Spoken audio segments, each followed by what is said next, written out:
Chapter 2: The Desire to Exceed One's Program. But, someone may remark with the English disregard of everything except the point, what is he driving at with his 24 hours a day? I have no difficulty in living on 24 hours a day. I do all that I want to do and still find time to go in for newspaper competitions. Surely it is a simple affair, knowing that one has only 24 hours a day, to content oneself with 24 hours a day.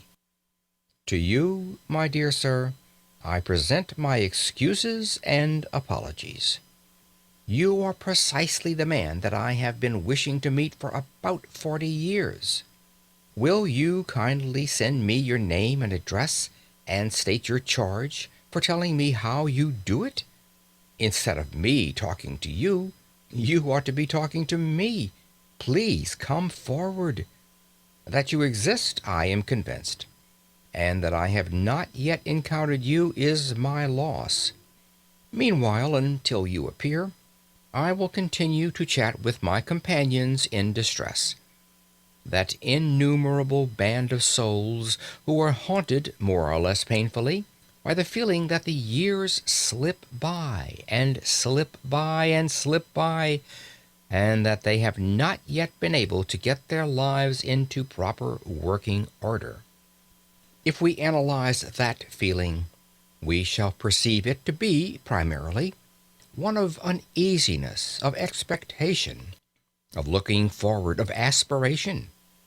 It is a source of constant discomfort, for it behaves like a skeleton at the feast of all our enjoyments.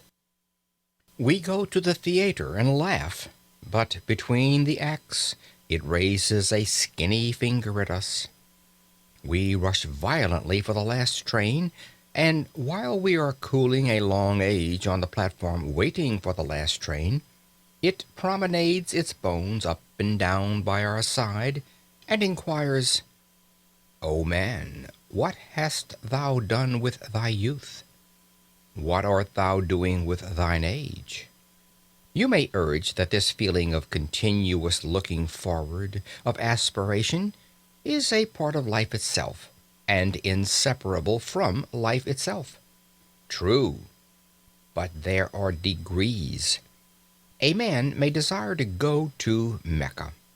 His conscience tells him that he ought to go to Mecca. He fares forth either by the aid of cooks or unassisted.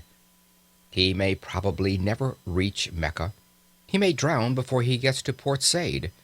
He may perish ingloriously on the coast of the Red Sea. His desire may remain eternally frustrate. Unfulfilled aspiration may always trouble him. But he will not be tormented in the same way as the man who, desiring to reach Mecca, and harried by the desire to reach Mecca, never leaves Brixton. It is something to have left Brixton. Most of us have not left Brixton. We have not even taken a cab to Ludgate Circus and inquired from cooks the price of a conducted tour. And our excuse to ourselves is that there are only 24 hours in a day.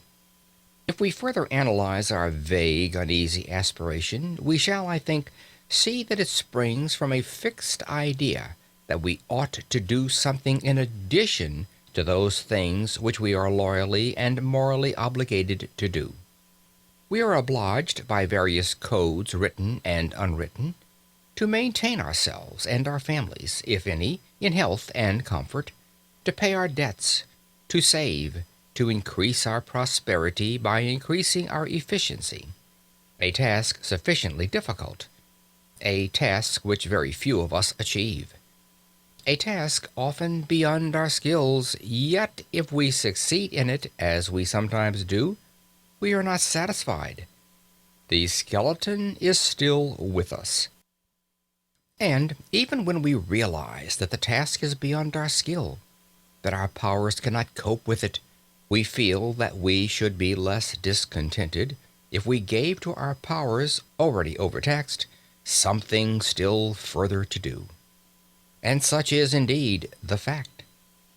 The The wish to accomplish something outside their formal program is common to all men who, in the course of evolution, have risen past a certain level. Until an effort is made to satisfy that wish, the sense of uneasy waiting for something to start which has not started will remain to disturb the peace of the soul. That wish has been called by many names.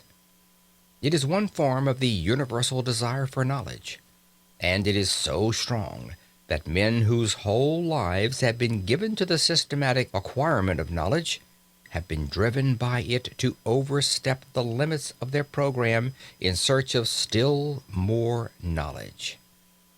Even Herbert Spencer, in my opinion the greatest mind that ever lived, was often forced by it into agreeable little backwaters of inquiry.